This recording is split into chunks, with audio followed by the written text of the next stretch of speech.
Continuar con los estudios que tenemos de las crónicas de vida de Pablo. Tengo las 7:03 en mi teléfono, así que tenemos 25 minutos, 30 minutos para poder seguir trabajando y estudiando la palabra de Dios. Vamos a abrir nuestras Biblias en el libro de los Hechos, capítulo número 19.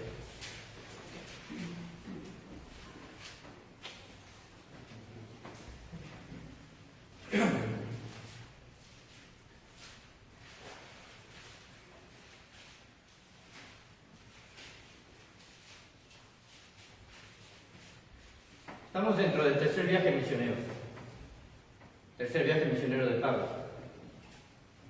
Ya el segundo viaje misionero también hizo una escala en Éfeso, y en este momento pues es la última vez que va a visitar esa ciudad.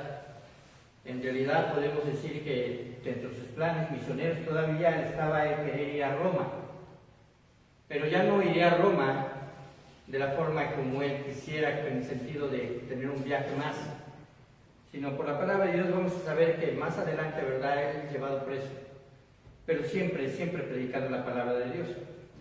Voy a dar lectura del versículo 1 en adelante, aunque ya vimos algunas cosas en el sermón pasado, pero es necesario retomarlo para entender el contexto en el cual se está hablando, sabiendo que la ciudad de Éfeso era una de las 3 o 4 ciudades más importantes de Grecia, y era una ciudad bastante cosmopolita, también bastante idólatra.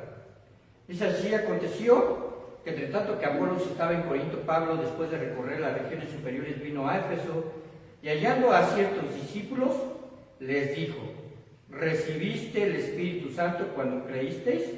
Y ellos le dijeron: ni siquiera hemos oído si hay Espíritu Santo. Entonces dijo: ¿en qué pues fuisteis bautizados? Ellos dijeron: en el bautismo de Juan. Dijo Pablo: Juan bautizó con bautismo de arrepentimiento, diciendo al pueblo que creyesen en aquel que vendría después de él, esto es, en Jesús el Cristo. Cuando oyeron esto, fueron bautizados en el nombre del Señor Jesús. Y habiéndoles impuesto Pablo las manos, vino sobre ellos el Espíritu Santo, y hablaban en lenguas y profetizaban. Eran por todos unos 12 hombres. Y entrando Pablo en la sinagoga, habló con denuedo por espacio de 3 meses, discutiendo y persuadiendo acerca del reino de Dios. Pero endureciéndose algunos y no creyendo, maldiciendo el camino delante de la multitud. Y cuando se refiere al camino, notan ahí que es con la C mayúscula, se refiere a los cristianos. Dice: el camino delante de la multitud, se apartó Pablo de ellos y separó a los discípulos, discutiendo cada día en la escuela de uno llamado Tirano. Así continuó por espacio de 2 años, de manera que todos los que habitaban en Asia, judíos y griegos, oyeron la palabra del Señor Jesús. Y hacía Dios milagros extraordinarios por manos de Pablo, de tal manera que aún se llevaban a los enfermos los paños o delantales de su cuerpo, y las enfermedades se iban de ellos, y los espíritus malos salían. Pero algunos de los judíos exorcistas ambulantes intentaron invocar el nombre del Señor Jesús sobre los que tenían espíritus malos, diciendo: os conjuro por Jesús, el que predica Pablo.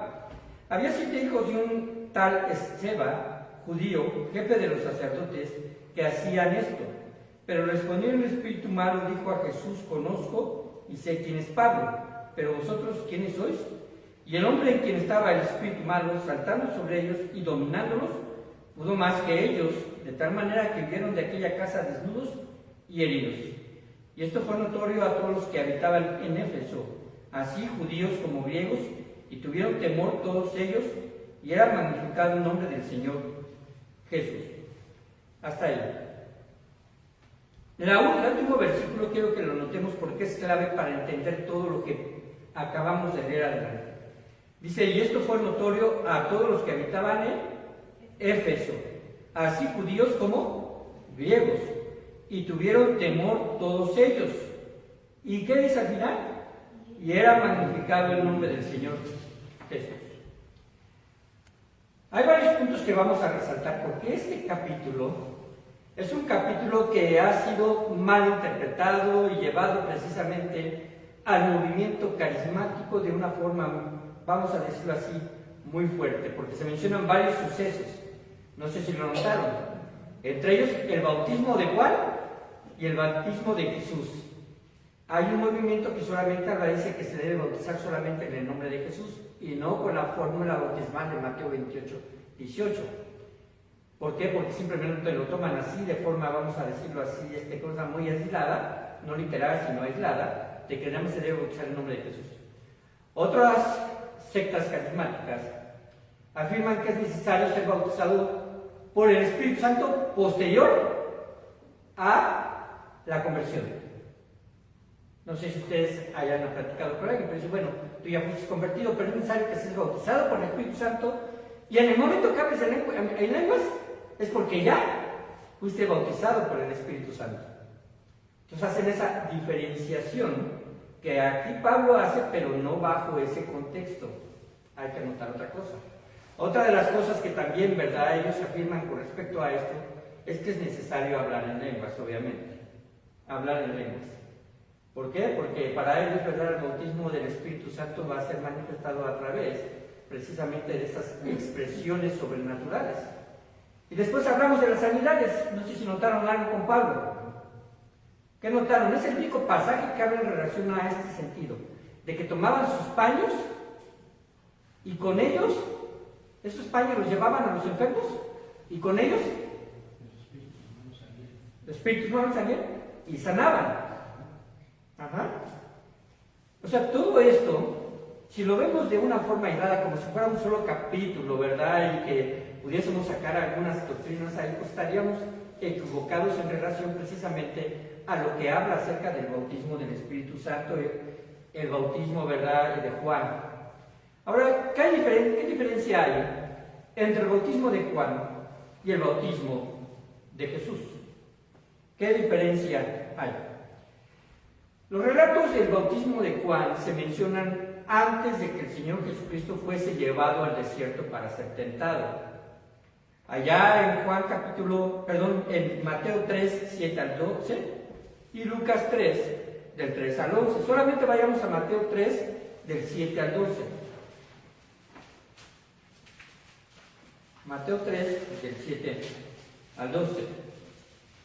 ¿Por qué es importante notar que hay una diferencia?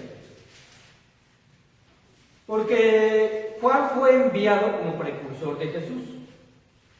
Y el bautismo que él administraba era un bautismo de arrepentimiento. Oigan cómo dice así. Al ver él que muchos de los fariseos y de los saduceos venían a su bautismo, les decía: generación de víboras, ¿quién nos enseñó a huir de la ira venidera? Haced pues frutos dignos de ¿qué? De arrepentimiento. No penséis decir dentro de vosotros mismos: Abraham tenemos por padre, porque yo os digo que Dios puede levantar hijos a Abraham aún de estas piedras. Y ya también el hacha está puesta a la raíz de los árboles. Por tanto, todo árbol que no da buen fruto es cortado y echado en el fuego. Yo a la verdad, esto es clave en el bautismo de Juan, yo a la verdad os bautizo en agua, ¿para qué? Arrepentimiento. Para arrepentimiento. No dice salvación. Escuchen cómo dice, para arrepentimiento. De hecho, el bautismo, ¿verdad?, no salva, pero el que viene tras mí, refiriéndose a quién? A Jesús, cuyo calzado yo no soy digno de llevar. Es más poderoso que yo. Es más poderoso que yo. Y él os bautizará ¿en qué? En Espíritu Santo y fuego. ¿Cuál es la diferencia fundamental entre la predicación de Juan y la predicación de Jesús? La predicación de Juan era el anuncio del que había de venir. Él venía anunciando del que había de venir. Y era fundamental para Juan el Bautista anunciar el juicio de Dios, llevando a las personas al arrepentimiento de sus pecados, que hiciesen frutos dignos de arrepentimiento para estar preparados para el que habría de venir. ¿Me explico en este sentido? Para estar preparados en el que habría de venir. Cuando nosotros predicamos el Evangelio de Jesús y les damos las buenas nuevas, no está centrada solamente en una idea de que Jesús te ama. Y por ese amor, tú solamente tienes que confesarlo para ser salvo. Tiene que haber un proceso de arrepentimiento. No sucede una cosa sin suceder la otra. Porque no es una fórmula que se pueda llevar en el aspecto, vamos a decirlo así entre comillas, mágico o automático, de que cualquier persona que diga creo en Dios pero no tenga un arrepentimiento hacia Dios, Dios le salve. Ese no es el proceso es arrepentimiento para con Dios y fe en nuestro Señor Jesucristo. Ese es el proceso. Así que entonces, la predicación era el anuncio del juicio de Dios, mientras que la predicación de Jesús era la predicación para salvación, las buenas nuevas de salvación. De hecho, ¿verdad? Desde el objetivo que Jesús menciona también allí en Lucas, que el Hijo del Hombre vino a buscar y a salvar lo que se había perdido. Y en todos los casos donde usted pudiese notar que Jesús, ¿verdad?, lleva a las personas a la salvación, es porque hubo un arrepentimiento. Es porque hubo un arrepentimiento. Lo podemos observar con Zaqueo. Zaqueo, ¿verdad?, dice que estaba ahí en su casa ya Jesús, después de que ya lo había bajado del sicómoro, lo lleva a su casa, y Zaqueo, ¿verdad?, se acerca a él en arrepentimiento y dice: si he defraudado en alguien lo devuelvo por cuadruplicado. Jesús dice: la salvación ha entrado ya a esta casa. ¿Por qué? Porque era precisamente una expresión de arrepentimiento de Zaqueo. La mujer que estaba lavando los pies a Jesús, ¿verdad?, era una expresión de arrepentimiento porque sus muchos pecados fueron perdonados, según las palabras de Jesús. Entonces, cada vez que había una expresión de salvación de parte de Jesús hacia las personas, es porque ellos habían pasado el proceso de arrepentimiento. Aún, ¿verdad?, ese ladrón que estaba ahí colgado en la cruz, al confesar, ¿verdad?, cuando el otro le injuriaba, dice: nosotros estamos aquí por lo que hemos hecho, mas nada ha hecho. Y entonces, ¿verdad?, volteando le dice: acuérdate de mí cuando vengas en tu reino. Hay un proceso de arrepentimiento. Ahora, esto es precisamente lo que debemos notar. ¿Qué es lo que sucedió con estos 12, estos discípulos, que estaban precisamente ahí en Éfeso? Esta situación fue una obra precisamente de conversión. Les había comentado que estos discípulos eran discípulos que habían oído del bautismo de Juan, y que una vez que oyeron el bautismo de Juan, pues simplemente regresaron a su tierra natal y nunca habían escuchado más que solamente de oídas de Jesús, pero no habían escuchado precisamente el plan de salvación. Yo les pregunto actualmente: ¿cuánta gente no puede identificar el nombre de Jesús aquí en nuestro país? Si usted le dice acerca de Jesús el Señor, van a identificarlo como Dios, o lo van a identificar con Dios de alguna forma. Si no como Dios, pero con Dios de alguna forma. Pero no conocen el plan de salvación. Ellos piensan que son por sus obras. Ellos solamente se lo dejan a la voluntad de Dios, diciendo: bueno, solamente Dios sabe si me iré al cielo o me iré al infierno. O solamente pueden pensar y decir: bueno, yo creo que si me confieso delante del Padre, ¿verdad?, a lo mejor Dios me ayuda y pues después de algunos 4 siglos, ¿verdad?, me saque de ahí del limbo, del purgatorio.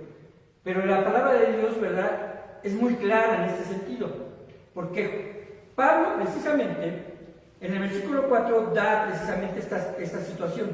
Juan bautizó con bautismo de arrepentimiento. Hasta ahí están ustedes bien, diciendo al pueblo que creyesen en aquel que vendría después. Ahí estaba la parte esencial de la predicación de Juan el Bautista, porque también predicó eso, que vendría uno detrás de él, ¿verdad?, el cual era mayor que él. Y entonces la aclaración de Pablo: este es Jesús el Cristo, Jesús el Salvador.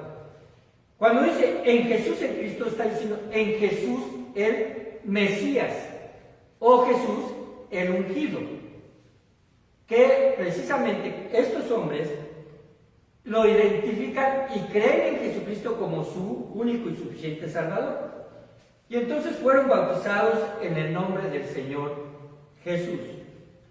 Ahora, aquí hay una acción que hace precisamente Pablo. Habiéndoles impuesto Pablo las manos, vino sobre ellos el Espíritu Santo y hablaban en lenguas y profetizaban.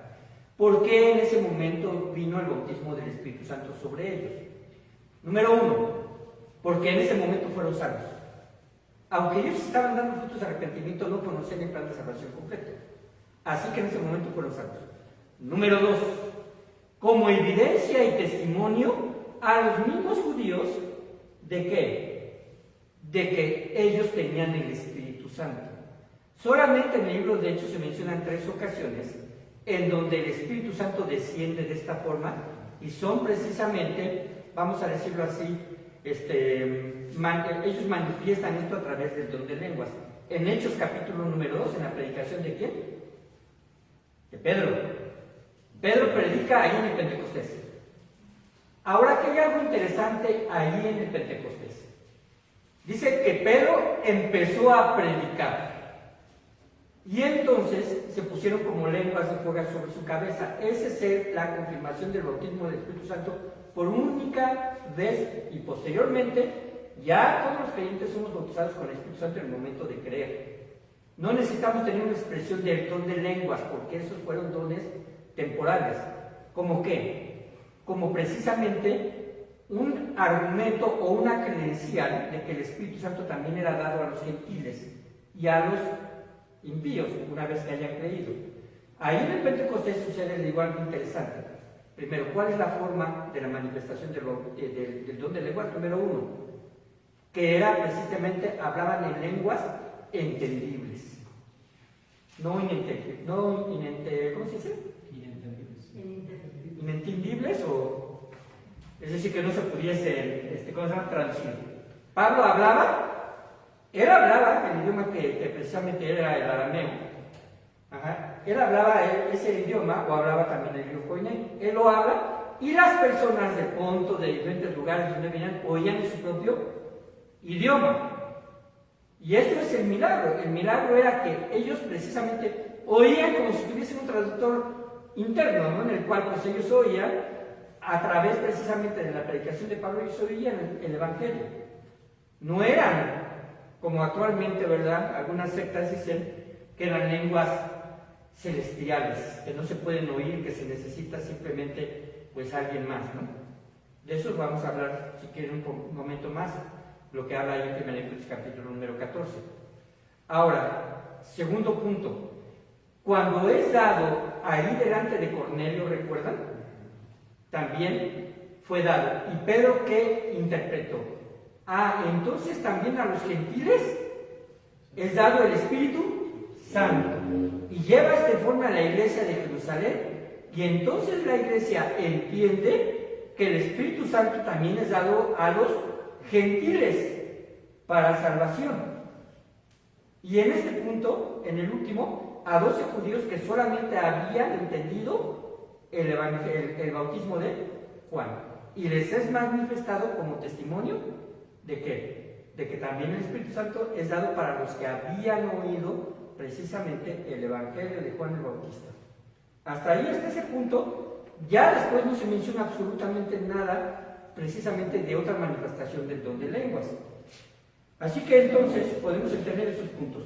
Y además dice que profetizaban, esto quiere decir que también hablaban de la palabra de Dios. Entrando Pablo en la sinagoga, habló con de nuevo por espacio de 3 meses, y después habla que estuvo 2 años con ellos. Fue bastante tiempo en el que estuvo ahí. Ahora dice que posterior a eso, como le rechazaron los judíos, entra a enseñar, según el versículo número 9, cada día en la escuela de uno llamado Tirano. Tirano es un nombre medio duro, ¿no? Pero no tiene nada que ver con su carácter, simplemente era su nombre. Y así continuó por 2 años. Es uno también de los espacios que más tiempo estuvo en un lugar. Y dice que de manera que todos los que habitaban en Asia, judíos y griegos, oyeron la palabra del Señor. Ahí ya no solamente se concentra la palabra del Señor en Éfeso, sino se propaga hacia todo Asia. Y hacía Dios milagros extraordinarios por manos ¿de quién? De Pablo. Ahora hay que entender algo. ¿Ustedes han oído de Catemaco? ¿O han oído de Chalma?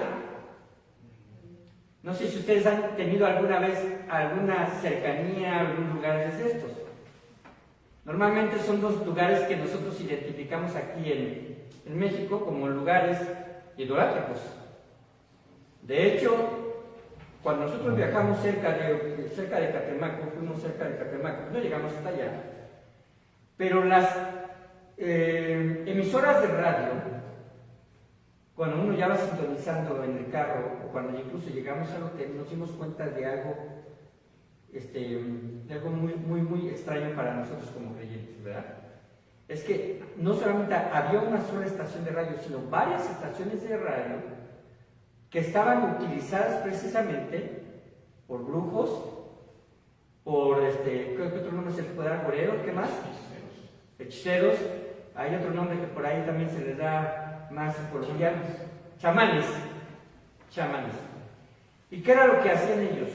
Ellos estaban prestando sus servicios a la comunidad y además veían precisamente peticiones de algunos que obviamente les llegaban actualmente por WhatsApp o por algún tipo de mecanismo de estos, y decían, tal señora, ¿cómo se llama? Quiere un embrujo para tal persona, que quién sabe qué, y ellos según interpretaban todo esto y les hacían precisamente un diagnóstico. No, es que te están haciendo mal de ojo, te están haciendo esto, te están haciendo esto, te están haciendo esto, otro.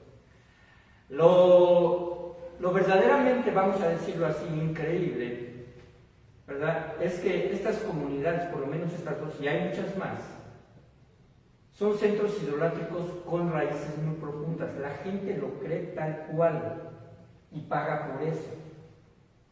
O sea, usted se puede decir, bueno, ¿cómo creer en eso, no? Que me están haciendo mal, pero la gente sí lo cree, de tal forma que tiene miedo. La ciudad de Éfeso era una ciudad rodeada, no de chamanes, pero podríamos decirlo así, gente que se dedicaba precisamente a los agoreros, que eran los que prestaban sus servicios y precisamente también ofrecían, ¿verdad? Supersticiosamente, porque es supersticiosamente, ¿verdad? Les leían el futuro, les decían algunos aspectos del camino de prosperidad que en ese tiempo ya también se presentaba. E incluso, si ustedes se dieron cuenta, vieron a unos judíos exorcistas. ¿Lo notaron? Cuando estamos ahí, en el versículo 13 dice, pero algunos de los judíos, ¿exorcistas qué? ¿Qué significa eso de ambulantes? Que van como en el mercado, ¿no?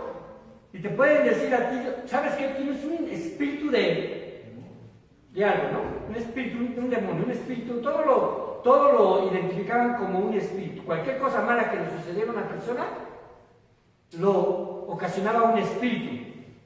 Las enfermedades también. Si tú estabas enfermo es porque tenías un espíritu de enfermedad. Si estabas en la bancarrota es porque tenías un espíritu que te había llevado a la bancarrota. Cuestiones así de ese tipo. Estos judíos exorcistas ambulantes, que también es la única vez que se menciona ahí, la pregunta es, ¿por qué paganizaron cuestiones que en la ley se prohibían? Entonces, eran judíos de nación, pero no eran judíos de convicción. Por ahí vamos entendiendo algo. Así que ellos vieron que Pablo, ¿verdad?, obraba milagros. Porque ahí precisamente en el versículo número 11 dice, Dios hacía milagros, o hacía Dios milagros extraordinarios por mano de Pablo. No se menciona qué clase de milagros, pero seguramente eran sanidades.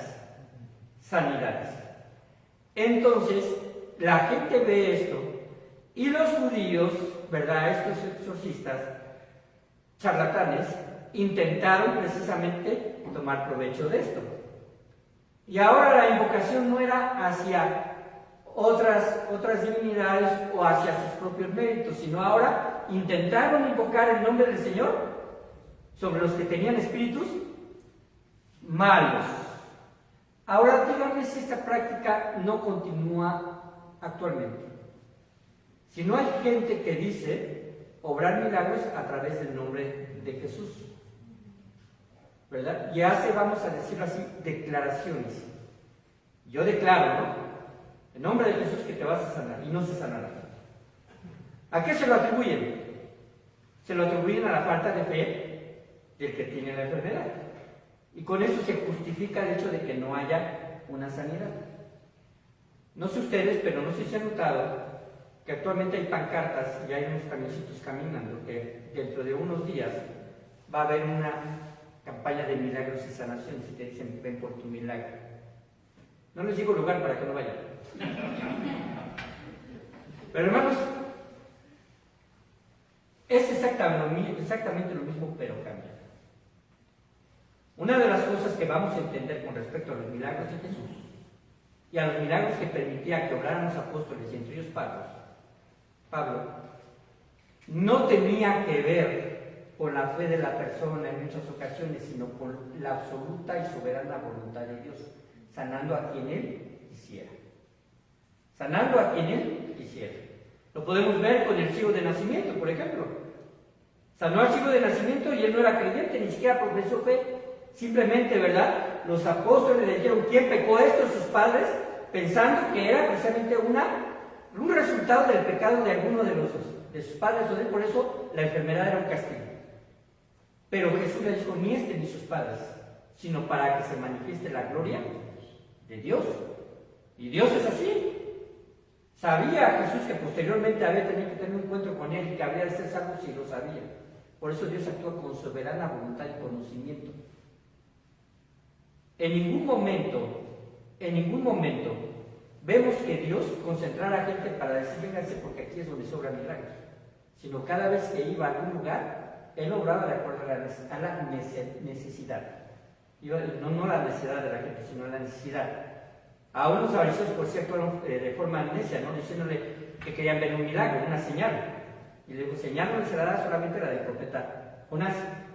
Ahora, entendiendo este contexto, podemos entender que algunas personas que tenían fe en el Dios de Pablo, pensando que de alguna forma Pablo emanaba, ¿verdad?, algún aspecto milagroso, los paños eran llevados a los enfermos y los enfermos sanaban. Pero ¿a quién se le atribuye, según esta palabra, el milagro? A Dios. Ajá. No podemos quitar de atención y hacía Dios milagros extraordinarios por manos de Pablo. Porque de otra forma le estaríamos atribuyendo los milagros a quién? A Pablo.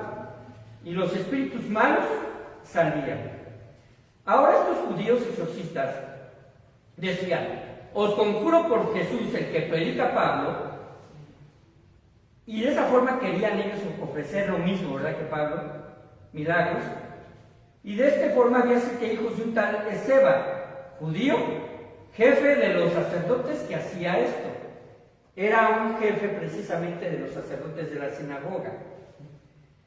Pero el espíritu malo, es decir, la persona que estaba en ese momento posesionada, dijo, a Jesús conozco. ¿Oyen esta palabra conozco? En el griego es ginoso. Es la misma palabra cuando se utiliza de un hombre cuando dice que no conoció a su mujer. Está hablando de un conocimiento profundo. Este espíritu dice, yo a Jesús conozco y sé quién es Pablo. Pero vosotros, ¿quiénes sois? Lo primero que vamos a entender es que estos exorcistas no eran creyentes. Estaban hablando en tercera persona. Ajá. Segundo, ¿qué es lo que estaban haciendo? Provocando a un demonio. Estaban provocando a un demonio. Y hay que ser, ¿verdad?, vamos a decirlo así, demasiado confiados para que tener el Espíritu Santo de Dios siendo salvo, trates de provocar a un demonio. La gente cuando se inmiscuye en cosas satánicas, precisamente queda abierto y a expensas de una posesión. La gente no creyente. El creyente no puede ser poseído. ¿Por qué? Porque ya el Espíritu Santo mora en nosotros, en el momento de creer. Así que este hombre, en quien estaba el espíritu humano, dice así, saltando sobre ellos y dominándolos a los siete, pudo más que ellos, de tal manera que huyeron de aquella casa desnudos y heridos. Si habían tenido alguna fama estos judíos exorcistas y estos 7 hijos de este tal jefe, ¿verdad?, de los sacerdotes, si habían tenido alguna fama, el espíritu malo se encargó de avergonzarlos públicamente, haciéndoles entender a la sociedad que ellos no tenían ningún poder, y además rasgándoles las prendas y dejándolos, ¿qué?, desnudos. Era precisamente una vergüenza pública. Por eso también esta situación y la situación de los milagros que hacía Pablo, dice el versículo 17, esto fue notorio ¿a quién? A todos los que habitaban en Éfeso, así judíos como griegos, y tuvieron que temor todos ellos. Ahora, ¿temor de qué? Temor del Dios de Pablo. ¿Qué es lo que sucede cuando estas personas tenían una gran influencia, estas malas personas tenían una gran influencia dentro de ese círculo y pierden esa influencia porque Dios se pone sobre ellos como el Dios Todopoderoso, que obras maravillas, que a través de Pablo, ¿verdad?, y a través de las credenciales que presenta haciendo precisamente estos milagros, porque todavía no estaba escrita en su plenitud la Biblia, entonces hay un cambio de actitud de la idolatría hacia precisamente la adoración y temor al verdadero Dios. Por eso es que es magnificado el nombre del Señor Jesús. Hasta aquí lo vamos a dejar. Ahora vamos a entender solamente como conclusión lo siguiente. Ya lo he mencionado en otras ocasiones. Nosotros oramos aquí por peticiones de sanidad. Y Dios obra a través de la oración, porque la oración del justo puede mucho. ¿Cierto o no? Ahora, es importante que la persona de la cual estamos orando, aunque no pertenezca a esta iglesia, sepa que la oración proviene precisamente de nosotros y que es hacia Dios, y que es Dios que va a obrar. Es necesario, porque de otra forma atribuiría su sanación a otra circunstancia, a otro Dios, a otra deidad, a otra creencia, a otro credo. Por eso es necesario, hermanos, que cuando nosotros estemos orando por alguien, y si es conocido suyo, si está cerca de usted, si es un familiar, tengan conocimiento ellos de que estamos orando por él. Y en ese conocimiento tengamos la apertura de poder presentar el Evangelio. Porque la importancia, ¿verdad?, primordial de ellos, que es, ¿se acuerdan que vimos cerca prioridades? Su necesidad espiritual. Y su necesidad espiritual es la salvación. Independientemente de lo que Dios obre en su vida, si sea una sanación completa, que si Dios quiera fuera así en todos los casos, pero en su soberanía Él sabe cómo maneja todas estas situaciones, ¿verdad? Que bueno, pero teniendo la salvación la persona, yo les aseguro algo, la esperanza de que pase lo que pase con su vida, estará con el Señor. Eso nadie se lo va a poder quitar, nadie se lo va a poder cambiar. Es necesario predicar precisamente el Evangelio de arrepentimiento y de salvación. Vamos a orar. Te damos muchas gracias, Señor, por este tiempo y pedimos, Padre Santo, de tu bendición para que podamos, Padre Santo, ser transmisores, Señor, de tu Evangelio, y sobre todo en aquellas personas que están en una evidente situación, Padre Santo, de enfermedad e incluso de poder no salir de ella. Padre, nuestra oración es que tú los alcances para salvación. Queremos pedirte también por su salud, porque, Señor, nos ponemos en sus pies, nos ponemos en sus zapatos, mejor dicho, sintiendo, Señor, compasión, sintiendo, Padre Santo, un temor reverente hacia tu voluntad. Pero, Padre bendito, también entendiendo, mi Dios, de que tú eres, Señor, el dador de la vida. Y aquel que puede pedir, Señor, el alma cuando lo desees solamente, Padre Santo, eres tú. No estamos a expensas a nada más, porque, Señor, tú eres el que tienes, Señor, esa soberana voluntad y tienes todo el poder. Gracias te damos, Señor, porque tú, Padre Santo, nos das a nosotros la oportunidad de poder orar. Bendícenos y permite, mi Dios, de que pueda haber personas, Señor, que si en su caso hemos estado orando y están enfermas y no te tienen como su único y suficiente Salvador, que, Padre bendito, nos podamos acercar a ella, sobre todo aquellas personas de las cuales, Padre Santo, tienen una relación, ya sea de amistad, de familiar, porque Padre, pues esto causaría todavía más impacto. Te pido, Padre Santo, de que tú les ayudes. Y si está fuera de nuestro alcance porque se encuentran en otro destino, en un hospital lejano, Señor, permite que alguien pueda, Padre Santo, llegar a sus vidas y, Padre Santo, ofrecerles el plan de salvación. Y aún más, si en algún momento en su vida recibieron el plan de salvación, que recuerden, Señor, esas palabras. En el nombre de Cristo Jesús. Amén. Amén, Señor.